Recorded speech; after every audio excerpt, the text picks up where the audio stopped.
Hi అండి, welcome to mom's kitchen recipes.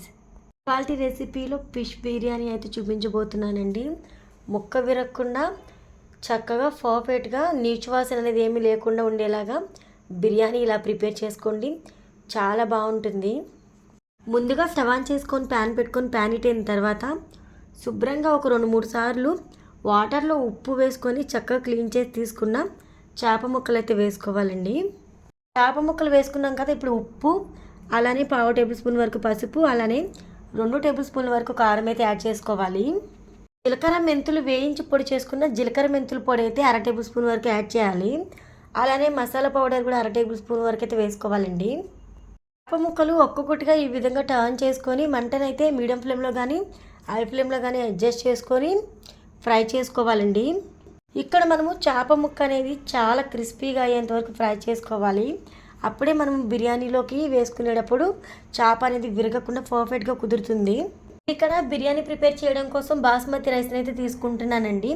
1/2 KG basmati రైస్ని అయితే తీసుకొని శుభ్రంగా ఒక 2 సార్లు ఫ్రెష్ వాటర్ అయితే యాడ్ చేసుకొని ఈ విధంగా బియ్యంని శుభ్రంగా కడిగి తీసుకోవాలండి. ఆ తర్వాత మంచినీళ్ళు యాడ్ చేసుకొని మనమైతే స్టవ్ ఆన్ చేసి స్టవ్ మీద పెట్టేయాలి. వాటర్ అనేది కొంచెం ఎక్కువ యాడ్ చేయాలి. వాటర్ యాడ్ చేసి బియ్యం పొయ్యి మీద పెట్టిన తర్వాత కొన్ని మసాలా స్పైసెస్, బిర్యానీ స్పైసెస్ వేయాలి. అవి ఏంటో చూద్దాం. ఇప్పుడు రైస్ ఉడికించుకునేటప్పుడు బిర్యానీకి సరిపడా సాల్ట్ని అయితే వేసుకొని అలానే 2 వరకు యాలకులు, అలానే 2-3 అనాస పువ్వులు తీసుకొని ఈ విధంగా నలుపుకొని అయితే వేసేసుకోవాలి. ఒక దాల్చిన చెక్క ముక్క, 3-4 వరకు బిర్యానీ ఆకులు, 1 టేబుల్ స్పూన్ వరకు ఆయిల్ యాడ్ చేసుకొని 1 లేదా 2 లవంగాయలు కూడా వేసుకొని మంటని హై ఫ్లేమ్లో అడ్జస్ట్ చేసుకొని ఈ విధంగా చక్కగా ఉడకనివ్వాలండి. బియ్యం మనకి ఇక్కడ పలుకు అనేది ఈ విధంగా రావాలి. ఇక్కడ నేను వీడియోలో చూపిస్తున్నాను చూడండి. రైస్ అనేది ఈ విధంగా ఉడికితే సరిపోతుంది. అప్పుడు స్టవ్ ఆఫ్ చేసేయండి. ఇప్పుడు బిర్యానీ ప్రిపేర్ చేసుకోవడం కోసం స్టవ్ ఆన్ చేసుకొని మందంగా ఉన్న గిన్నె పెట్టుకోవాలి.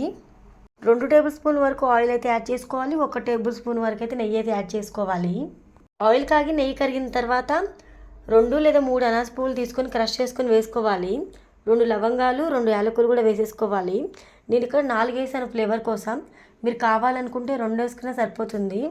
దాల్చిన చెక్క, అలానే 1/2 టేబుల్ స్పూన్ వరకు సాజీర అయితే యాడ్ చేసుకొని కరివేపాకు, కొత్తిమీర, పుదీనా, అలానే 2 లేదా 3 పచ్చిమిర్చి తీసుకొని చీలికలుగా కట్ చేసుకొని వేసుకొని అలానే బిర్యానీ ఆకులు వేసుకోవాలి. బిర్యానీ ఆకులు కాస్త ఎక్కువ వేసుకుంటే టేస్ట్ బాగుంటుంది. స్టోర్ చేసిన అల్లం వెల్లుల్లి పేస్ట్ కాకుండా అప్పటికప్పుడు ఫ్రెష్గా రుబ్బి వేసుకోండి. అల్లం వెల్లుల్లి పేస్ట్ అయితే 1 టేబుల్ స్పూన్ అయితే వేసుకోవాలి. అలానే ఉప్పు కొంచెం వేసుకోవాలి, చిటికెడు వేసుకోండి సరిపోతుంది. 1/2 టేబుల్ స్పూన్ వరకు పసుపు, అలానే 1/2 టేబుల్ స్పూన్ వరకు మసాలా పొడి అయితే వేసుకోవాలి. ఇప్పుడు మనం యాడ్ చేసిన ఇంగ్రీడియంట్స్ అన్నీ కూడా ఆయిల్లో చక్కగా ఫ్రై అయ్యేలాగా ఈ విధంగా కలుపుకోవాలి. ఇప్పుడు మంటని మీడియం ఫ్లేమ్లో అడ్జస్ట్ చేసుకొని మనం ముందుగా ఫ్రై చేసి పెట్టుకున్న చేప ముక్కలు ఉన్నాయి కదా, చేప ముక్కలు ఒక్కొక్కటిగా వేసుకోండి. ఇక్కడ మీరు ఒకటి గమనించండి, నేను ఎంత ఫాస్ట్గా కలుపుతున్నానో ఒక్క చేప ముక్క కూడా బ్రేక్ అవ్వట్లేదు.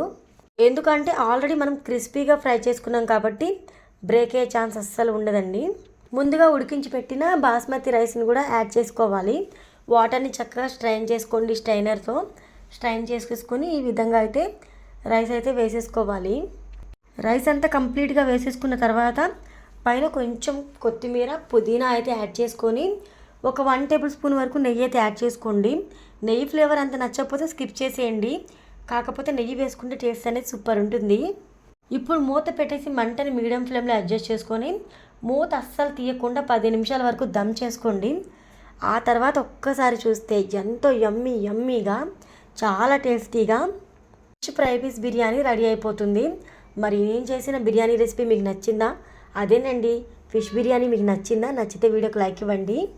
ఇలాంటి healthy and tasty new recipes కోసం ఛానల్ని సబ్స్క్రైబ్ చేసుకొని వీడియో నచ్చితే మీ ఫ్రెండ్స్కి, రిలేటివ్స్ కూడా షేర్ చేసేయండి. మరి